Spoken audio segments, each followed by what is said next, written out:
if you can freaking hear me. I didn't call you 32,000 times.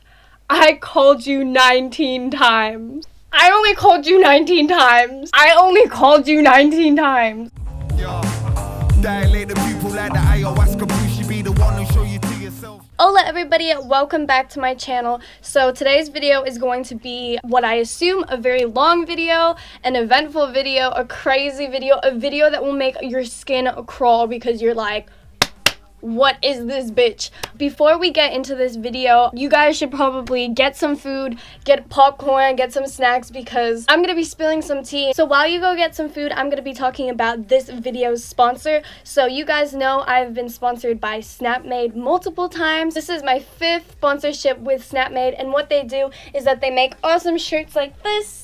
They print any photo, any text, any quote, any meme on shirts, such as like this baseball tee, or long sleeves, jumpers, hoodies. My favorite items from them are clothing. The jumper that I've been wearing for the past 8 days straight is from snapmade.com. So I've really loved everything they've ever sent me. I've got a coupon code down below as well as in this video if you want to get, 25% off. But yeah, if you want to get, something or your logo or your Instagram or a meme on a shirt, then you can and get it for a discount as well too. But let's get into this video. I've avoided talking about how my boyfriend Darren and I of 2 years, how we got together. I've been wanting to film the video of how Darren and I got together because it was pretty eventful, funny, and crazy at the same time. But I didn't feel comfortable to film the video because his ex was already taunting me. Even though this video is called Psycho Ex Finally in Jail or something like that, this isn't my ex going to jail. This is my boyfriend's ex, but this girl has harassed me for literal years, and I will be showing all the receipts, all the proof of everything. The reason why I still titled this my psycho ex is because she literally taunted me for years, that it almost made me feel like she was my ex more than Darren's ex. So we're gonna call this girl Selma. And honestly, I was just thinking of Patty and Selma from The Simpsons because they have like a deep smoker voice, and she also has a deep smoker voice, so we're just gonna call her Selma. I'll fall down, throw you over the fucking balcony. So let me first start talking about the first time I even encountered this girl. I just came back from Bali and I decided to go out clubbing to this nightclub called Attic in Perth. And this nightclub is opened on Wednesdays. I remember sitting outside of Attic with my friend Carrie, and she introduced me to her friend Selma. And I remember saying to her, any friend of Carrie's is a friend of mine. The interaction that we had, she looked down at my feet, or she looked down at the ground when she talked to me and gave me zero eye contact. And that's just like a personal pet peeve of mine. Like when I talk to someone, I show them that like I'm attentive and I'm listening by giving them eye contact or even by having my head up. I remember going inside with Carrie to go to the bathroom, and Carrie said to me, "Oh, don't worry about Selma right now. She is going through a breakup." And I was like, oh, okay. So I realized that that's why this girl was like stink-eyeing me or whatever, because she was just having a really shit time. And so I knew what it was like to go through a breakup, and I just left it alone. And later that night I actually did meet Darren, but I didn't know he was Darren. Let's talk about the second time I met her. So the second time I met her was a couple days after Attic. I'm pretty sure it was on a Saturday or a Friday because I went out to Amba, which is a club. There's this car park right next to the club, which is called Gilks. It's pretty much the cafeteria of any high school. People just park their cars and they just sit there and hang out more than they actually spend in the club. I remember my friend and I were just walking there to see who was at Gilks, and while we were heading to the car park, there was this car that was driving out of the car park, and I see this girl who's hanging from the literal like passenger window with her arms like this, running with the car, screaming, "You fucking dickhead, I'm gonna fucking fuck you up, I'll fucking slash your tires, you fucking dickhead." But I see this girl running with the car being like, "I'll fuck you up, you fucking asshole." And I'm just like, what? Like, first weekend back in Perth. And then she turns around and I realize she's Selma. So the third time I encountered this Selma chick, it was maybe a month or 2 months after the first time I ever met her. Me and my friends were in the city, and I'm pretty sure we were cold. We ended up going to Darren's apartment in the city. I didn't actually know who Darren was, but when I went into the apartment, I realized that I'd been in that apartment like 3 or 4 times beforehand. But it was the type of apartment in the city that there was always people there, so I never knew who owned the apartment, but I had been there before. And so when I got up there, I was like, oh, what? I've been here before. Then I realized this is Darren's apartment. There's a few people on the couch. Selma's there. I didn't realize she was there or whatever. Darren and his friends come up to the elevator and they enter into the apartment, and at this point, my group of friends and I were there for about 2 minutes, and then they arrived. When Darren arrived, he was with like maybe a few other guys and another girl. Selma, from across the apartment, 2 minutes after like me and my friends arrived, she starts screaming at this chick that Darren's with, and I realized, oh, that makes sense. Darren is the ex of Selma. Oh, I remember Selma going through a breakup, but this was 2 months later, so I was really confused as to, like, I thought they broke up, but this was still going on like a few months later. But it was really kind of disrespectful, annoying, and this was like the third time I've ever encountered this chick, and she was just screaming across the apartment, and the things that she was saying was so nasty. She was attacking this girl for her appearance, for her looks. Selma actually fucking stooped fucking low to the ground just to insult this girl, and she's saying this: "You fucking fat ass cunt, you fucking ugly motherfucking pig, I'll rip out your fucking track." And she's just like screaming, like, this is what she sounds like. Wait, I'm gonna try to do an impression of her. "You fucking pig looking cunt!" Sorry, okay. Literally 5 seconds after they arrived, they left. Darren and his mates and the girl left. And the second they left, Selma just drops to the ground and she starts crying, and Carrie just like, comforts her. And I think Carrie's phone was dead. Carrie was like, "Look, why don't you text Anna when you arrive home so I know you're home safe?" I was like, "Yeah, sure, here's my number." I gave Selma my number because if she was gonna go home, I wanted to also make sure a fellow girl was home safe. So here's one screenshot, and this is just like a receipt. The 6th of June, and I said, "Are you okay?" And she said, "A, where is she?" Talking about the girl who showed up at Darren's apartment with Darren. So that's just one receipt. I've got a lot of screenshots coming up. This isn't even the beginning. Like, that's the saddest part about this. Like, I've got so much to say. Like, this is gonna... Sorry, I have to like fucking hold myself together because there's just like so much to this. So a few months after that, I remember that I owed Carrie money, but Carrie owed Darren money, and I was going to the city. So Carrie just said, "Oh, just drop off the money to Darren." And I'm like, okay, well, he lives in the city. This is convenient. So I went to Darren's house just to drop off money that Carrie owed him, which I owed Carrie. And I was there with my friend Keisha, and we sat in his apartment for about a minute because, we were just talking about regular things like, "Where are you from?" Like, he asked me where I was from. And I remember that time I had like purple hair. That's not relevant to this story, but it's relevant to the story of Darren and I getting together. But I suddenly get a text message while I'm at Darren's apartment. So she sends me this message. This is in July now. And I get to his apartment and she says, "He's keen, I reckon." And I said, "What?" And she said, "Darren's keen." What? Because I was at Darren's house and I was really confused why she texted me. I thought she had like a tracking device on me, or she had a tracking device on Darren, because it was pretty obvious from the first few times I met her, always very concerned about what Darren was doing. Like, I didn't mention this, but the first time I met her when I was at Attic, she kept asking about, "Where's Darren? Where's Darren?" That's how I remembered his name, just because she just kept mentioning him. So I realized that she was just like a super clingy ex or girlfriend or in between, but she was an ex at that point. But I didn't really know what was going on because I didn't really care too much. And then I said, "Wait, I'm taken," because I remember I showed that to Darren, and the second I showed him the message she sent me saying Darren's keen, he like suddenly went red and he was blushing.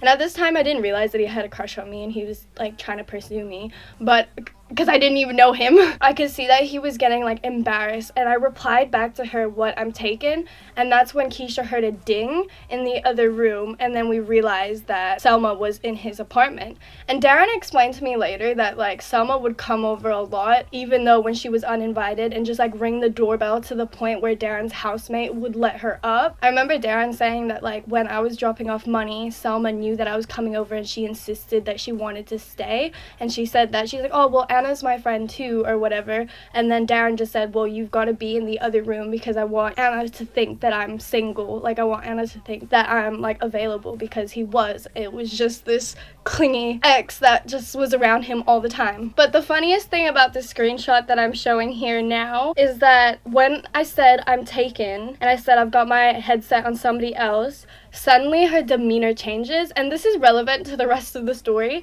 but suddenly when I tell her and she realizes I'm not a threat because I'm interested in someone else, she's like, oh, hee, go for it, girly. If he makes you happy, go for it. And she's like, oh my god, you lucky girl. Are you still at Darren's? And this is funny because this is like a repeating pattern, and every detail I'm giving at the start of the story, even though now there's no climax at all, like we're just at the tip of the iceberg, okay? Like, but every point I'm making will be relevant at the end of the story. So 2 weeks later, I ask her, do you want to come to this bush stuff? And here's a receipt, so you know that I actually invited her to come to this bush stuff because I invited Darren, and I thought that Darren was still friends or like still trying to get Selma off his back, so I invited her as well too. I felt like she was already the type of person to like accuse me of things. So it comes to the bush stuff a week later, and Carrie and Kyle, her boyfriend, didn't end up coming, so I didn't have a ride, and Darren ended up making a group chat with him and his friends and invited me and Emily to have a seat in his car, and I was like, yes, like someone to take over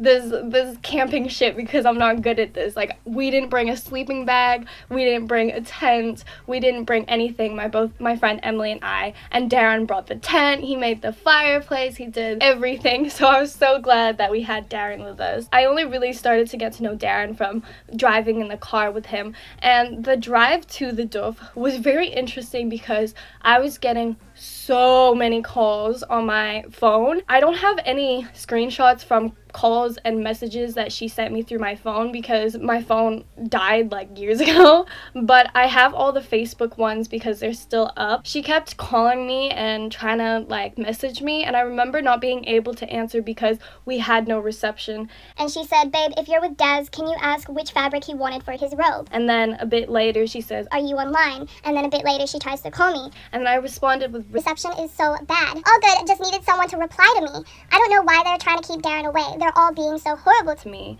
And at this point, I don't know what's going on, but I'm telling Darren, I'm like, what's happening? Like, what's going on? She keeps trying to call me, and Darren keeps telling me, don't answer, don't pick up, don't reply. At this point, he knew that Selma was trying to sabotage his chances with me, but at this point, I didn't realize he was trying to get with me. So I was just really confused why she couldn't contact him herself, and she was like asking these questions. So she messages again, how off are you? I don't know if you have signal. And then I responded, this is at the morning, so 8:30 a.m. when I think we were heading out. I said I asked Darren about the fabric for the robe, and he just wondered why you asked me. And I remember responding this on the way to the Duff, but clearly it didn't go on Facebook until the morning. And I said, I hope you're okay, I hope no one is being horrible, because I got those messages, I just couldn't respond back. These messages were being sent in the morning. She says again, where are you guys? She says again a bit later, and how have you got reception? And then she says again later, are you in Perth again? And I think at this point on the way back from the Duff, none of us had our phones. And when I make the video about Darren and I getting together, which will hopefully be filmed after his exams, then I'll talk more about the Duff, how we became friends. At this point, I remember my phone died, and all of our phones died because on the way back, I'm pretty sure we didn't have any GPS to go and find our way back home. Now this is the fourth time I really met her, to be honest. So we get back to the city from the Duff, and Darren drops off everybody. I think he wanted to take me a ride in his car because he had a really fast Skyline car, and so before he dropped me off to my house, he stopped by his apartment in the city because he wanted to have a shower before he dropped me off. We got to his apartment in the city. We get in the elevator, we go up the elevator door opens like this. The door is opening, and like what I see behind is like this. Like, I don't know if you can see this stance, but this was her stance. And she didn't look at me. She looked straight into Darren's eyes and was like, yeah, cunt, it's me. She literally went, yeah, cunt, it's me. Darren, the second he sees her, he dodges her, and he's just like, not this right now. He like mutters that under his breath. He turns, like, if she's here, he turns, he's like, not this right now. He like heads straight to his door, gets straight into his bathroom, closes the door, gets into his shower, and while he's walking to his shower into his apartment, she's just like, yeah, cunt, you thought I wouldn't be here? You think I wouldn't respond? You're telling all your fucking mates not to talk to me? She's literally like that, but like with a smoker's voice. Freaking Mimi. Put it on speaker, for God's sake. And I'm just like, I've never seen this girl smile. I've met this girl multiple times and I had never seen her smile. Every time I saw her, she was just screaming at the top of her lungs. I'm the type of person where it's like, I don't even like to scream in front of people. Like, I don't even like to scream if my mom's in the house. Like, always like constantly screaming in front of other people was really weird to me. You had Asian parents, you would get fucking smacked. You would get smacked. The shame smacked if you spoke like that in an Asian fucking household. But I could tell this girl obviously had anger issues and mental health issues because I am a survivor of depression. I could see straight through her and I could tell she was just a very broken girl. She was just going through a very hard breakup. She was just trying to find herself. And let's just say that her job is in the maple syrup industry. And if you don't know what I mean by that, I mean she goes and sells maple syrup. Like, not actual maple syrup. She sells like syrup to people who want to get high. Anyways, while Darren's in the shower, she plops down in front of his mirror that's in his room. She's crying, and while she's crying, she's patting on like powder on her face. So she's like covered in tears and she's like still patting on powder on her face. And I, as a fellow girl, when I see another girl cry, I'm instantly like, honey, tell me what's going on, because I just thought she was upset because we couldn't respond to her. It was because we weren't getting reception and she thought that everyone didn't want to talk to her. While she was crying and bawling her eyes out, looking herself in the mirror and crying and patting on powder, I'm rubbing her back and I'm like, Selma, I'm so sorry, like my phone is dead, like look, my phone is dead, like my phone is dead. I'm sorry that like we couldn't respond to you. I told you we had bad reception.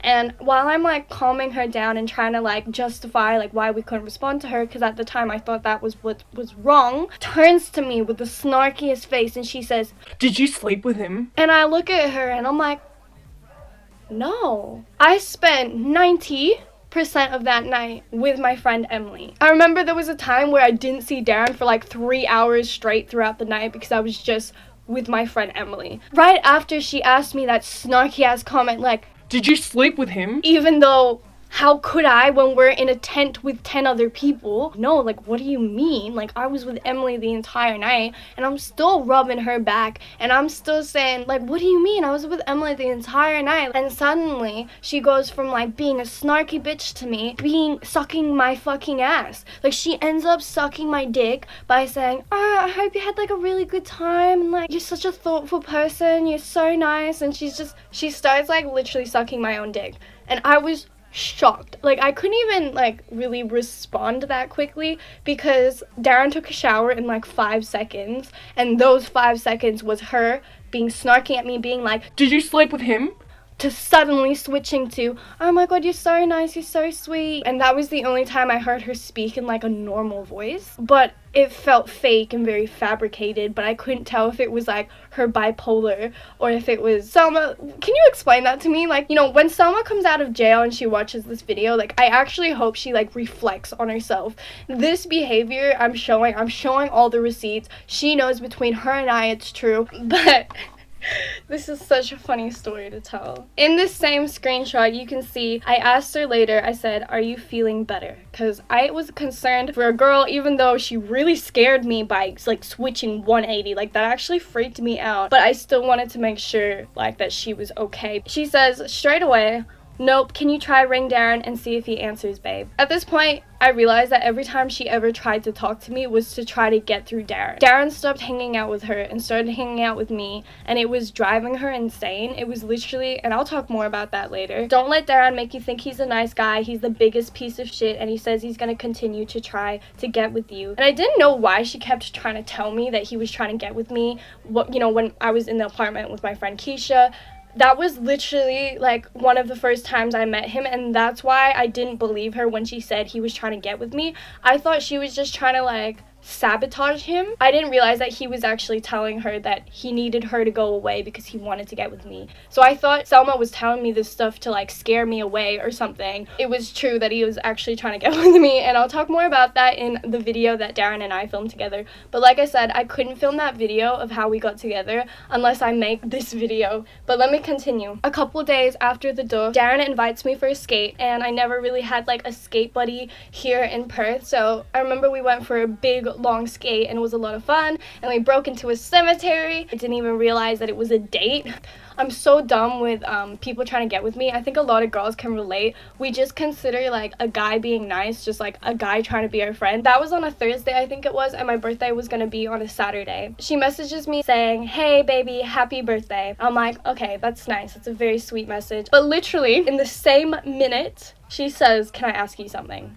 Like, every time she's ever messaged me and pretends to be nice, there's always been an agenda behind it. Whether she's trying to talk to Darren or she's trying to find out something else, was straight up, "Hey, happy birthday, let me be nice, but I've got a question for you." She says, is Darren still trying with you? This was obvious. Like, every time I ever talked to Selma, it was just all about Darren. Like, And then I said, I never thought he even tried, and this was true, I didn't think that he even tried. and she says, "Or is there like something going on because he's been a cruel piece of shit about everything lately?" Oh, he is. He's trying so hard to get with you, but he thinks he has a chance with you. Even if I wanted to get with Darren, like, it would be my choice and it wouldn't be anyone else's choice. Yeah, I still considered him a friend, and at the time I was still kind of talking to my ex. He needs to get his shit together because I'm not gonna let him hurt you as he has for me. I hate this as well too. She like makes it seem like her agenda is to look out for me. But she's like, I just don't want to see him hurt you like he has to me. You've seen how he treats me. I won't let him do that to you. And every time I ever met him and her, she was the one screaming. She was always screaming at him. Yeah, she then says that she wants to punch him or whatever, and she did end up like punching him, but that's a different day. Saturday comes around and it is my birthday. So it is my surprise birthday because I didn't realize that my friend Carrie was hosting me a surprise party. And Carrie, you were a babe because I did not see this coming. Like, I just thought she was gonna take me out for dinner, and she ended up surprising me. So my birthday is really the catalyst of when Darren and I got together. We consider it our anniversary because that's when we actually like started to click. So the start of my birthday, Carrie comes to my house, she picks me up, and she gives me this expensive ass gift, and I was like, Carrie, I'm not fucking you, so why would you buy me this? Like, I don't fuck you, feed you, or finance you. The 3 F's, so why would you, like, buy me this? And she's like, "Oh, Darren bought it for you." And I was like, "What?"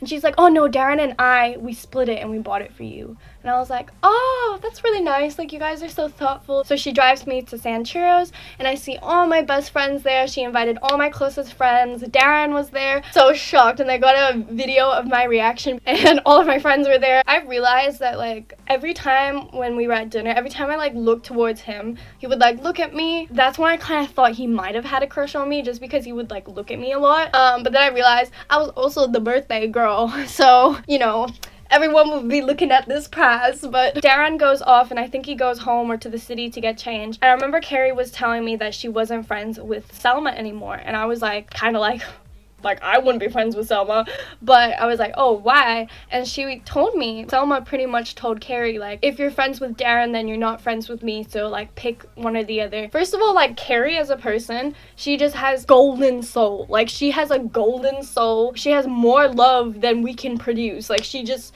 gives love to people. She's just one of those, like, heartful people. She's so heartful and warm, and, like, I can't, like, imagine anyone hating her. And I remember her really helping Selma. I remember Carrie always letting Selma sleep over when Selma would be having fights, going to Carrie's house a lot, and Selma would be there just chilling. And I just remember, you know, Carrie just being a good friend. So when Carrie told me that happened, I was really angry. Like, I was never angry about Selma yelling, being snarky at me, being snarky to Darren. I never held that against her. But when I heard that situation with Carrie, I was like, out of everything and everyone and everything that Carrie has done for you, like, why would you throw that away? I was advised the entire night of my birthday that she was gonna try to gate crash my birthday, which she did try to do, not to reply to her and not to call her. And I felt really rude to not reply to her and not call her. I remember thinking, like, I remember this clearly being like, oh, that's really rude. Like, if she wants to, like, come see me for my birthday, that's fine.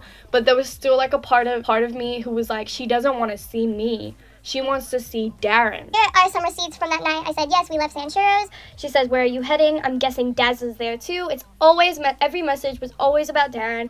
She's like, I tried to call you, but you went straight to voicemail. Then she tried to call me again. She says, is Darren telling people to ignore my phone calls or something? Because that's what it seems. My birthday, at the end of the night, I'm talking about, like, within the morning of the next day. I think it was midday the next day. We stayed up all night. We were still up at midday the next day. And that's when Darren and I started really actually got together, because I didn't realize the whole time that Darren had a crush on me until my friend Keisha, my fucking drunk friend Keisha. This is a story that I'm gonna be telling in that video, but she tells me that Darren likes me, and this was the entire night of his friends being like, Darren, why don't you go sit there next to Anna? Darren, why don't you go sit there next to Anna? Like, the whole night people were acting differently towards me and Darren, and it was because the night before he told everyone that he was trying to pursue me. He was trying to get with me, and that's why everyone was acting that way, and that's why he was blushing, and that's why he was shy with me. Thought it was really cute. I didn't consider Selma a friend, and they had broken up at this point for 3 months.